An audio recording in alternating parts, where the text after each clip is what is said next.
I'll tell you a little story. This is in my book. So I had this landlord in Montreal. He lived next door to me. He was an ex-Hells Angels biker.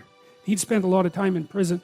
And his wife had borderline personality disorder, and she committed suicide when I lived there. My wife and I went over there, and we had spaghetti dinner one night, and we sort of communicated. And I bought a poster from him because he made these wooden posters that had neon on them, and that's how he made a living. He'd kind of trained himself to be a bit of an electronics guy, and so he made these things. And he was trying to quit drinking, and we talked about that. He was a lot older than me. He was like 20 years older than me. I was about 25 at this point.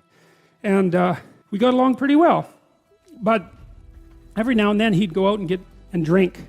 And he could really drink, you know, like he was one of these guys who could drink like 60 beer. And you think, well, no one can drink that much, and you're wrong. I studied alcohol for like 10 years. Some of my subjects' fathers drank 40 ounces of vodka a day and had been doing it for 20 years. So you can drink a lot, and he could drink a lot. And what would happen, he was trying to not drink, but he'd go out and go on a binge, and then he'd be gone for like 3 days. And he'd drink up all his money, and then we'd hear him out in the backyard howling at the moon with this little ugly dog he had, you know. And he'd howl, and the dog would howl, and he'd howl, and the dog would howl. And it was rather unsettling and made my wife nervous. But worse, you know, now and then he'd come to the door at like 3 in the morning, And he'd knock on the door, and he'd be standing there, and he'd ask me if I would like to buy his toaster or his microwave, because he needed some money to keep drinking. And you know, I didn't really want to buy his toaster or his microwave, but when the ex-Hells Angel, Joual speaking, 60 beer drunk Quebecois biker shows up at your door at 3 in the morning and offers to sell you his microwave, the easiest thing is to say, I really need a microwave. So, you know, I bought the microwave and the toaster and some other things. So one time he took me out on his 750 Honda, and he put me on the back of it. He wanted to show me his lair, I guess, his hangouts. And I got his wife's helmet on, but it didn't fit. It just sit on the top of my head. And he said, I got on the bike and he said, if the cops chase us, we're not stopping. and then away we went. And we went to these bars downtown on Saint Laurent. They were very rough places. And he got into like 4 fights that night because he was a rough guy, you know, and these kind of punk guys would come up to him and sort of challenge him and act stupidly around him, and he was very skeptical. And if you were acting stupidly around him for any length of time, he'd just hit you because he felt that that's what you deserved, and perhaps he was right, you know. So I had a first-hand opportunity to observe him. So anyways, he, sure enough, about a week or 2 after we had this conversation, he showed up at the door, knock, knock, knock, you know. I opened the door, and he was standing there, you know, with his eyes kind of half closed, and he was swaying. And he had, I don't remember what the appliance was this time, but he wanted to sell it to me. And I said, Paul, I can't buy this. I'm not going to buy this because I know you're trying to quit drinking. And if I give you this money, then you're going to go and drink it up. And it's not going to be good for you. And what else did I tell him?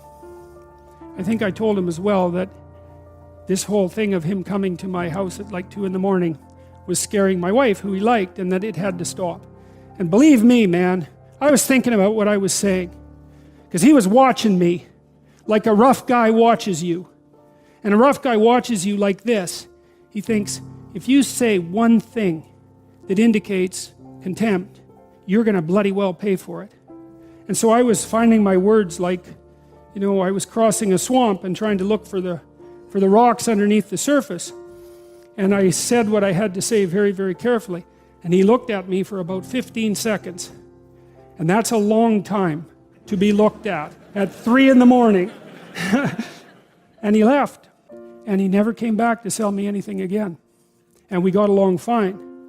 But that's a good illustration of this issue with regards to truth and success in the strange land. Because I was in the strange land when I was talking to my neighbor, my landlord then, and I managed to say what was true carefully enough, so despite the fact that he was a very violent person, and that he was a very intoxicated person, and that he had every reason to be suspicious of me, and we couldn't communicate very well, and I didn't do what he wanted, that he took it, and he left, and there was no problem, and life went on just fine after that. And so we don't want to underestimate the utility of establishing this bounded relationship with the ideal and attempting to live with some nobility in truth while aiming at the highest ideal. There's nothing about that that's anything but strengthening and positive, and it's exactly what you need to set against the catastrophe and uncertainty of life. Treat yourself like you're someone responsible for helping. You're someone that you are responsible for helping. So what that means is you have to start from the presupposition that despite all your flaws and insufficiencies, that it's worth having you around and that it would be okay if things were better for you. So you need to take care of yourself like you're taking care of someone you care for. So there's a bit of a detachment in that. And then the next thing is, okay, so now look 3 to 5 years down the road. Okay, you get to have what you need and want, assuming you're being reasonable and that you actually want it, which means you're willing to make the sacrifices that would make it possible. Well, you need a pathway to it. You know, if it's 10 stories up above you, you need a staircase to get there, right? And so you have to build the staircase too.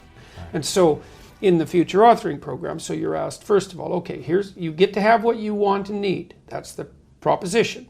But you have to aim at it. You have to define it and aim at it. So then the first thing is, okay, if you could put your family together the way you wanted it to be, what would that look like? And so that might be your siblings and your parents, but that also might be, you know, your wife or your husband and your kids, assuming that you're at that point in your life.